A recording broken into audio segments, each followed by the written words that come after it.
le lac des Petites Antilles, je pense qu'il est très très limité parce que dans l'environnement immédiat, tous les pays fonctionnent quasiment à l'énergie fossile.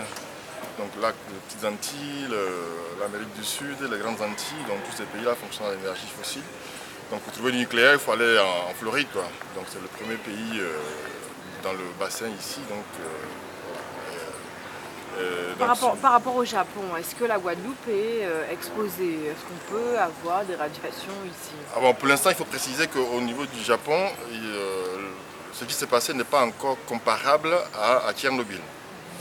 Tchernobyl, on avait eu une explosion du réacteur nucléaire, donc avec des gros panaches de fumée, d'éléments radioactifs dans l'atmosphère, donc qui ont un peu traversé toute l'Europe. On n'en est pas encore là au Japon. Il s'agit pour l'instant d'une explosion chimique et non d'une explosion du réacteur nucléaire. Voilà. Donc pour l'instant, ce sont les gens qui sont dans le périmètre immédiat donc, qui sont concernés. Il y a eu quelques émissions dans l'atmosphère suite à cette explosion chimique qui sont dans le Pacifique.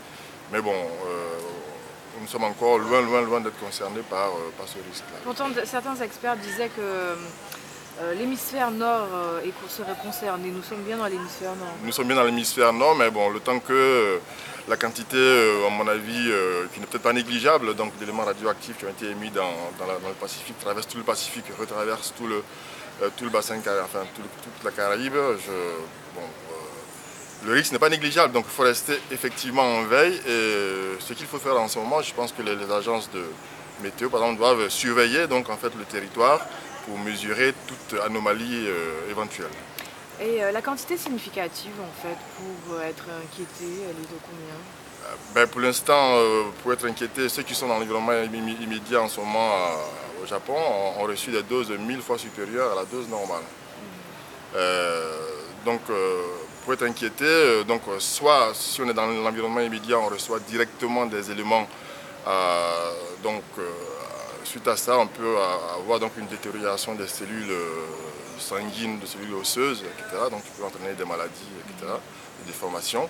Mais sinon, sur le long terme, on peut consommer ça à faible dose, mais sur le long terme, avoir ça dans les aliments, par exemple. Parce que à Tchernobyl, par exemple, en Europe, les choses se sont en fait manifestées sur le long terme, qui sont donc incrustées dans les aliments.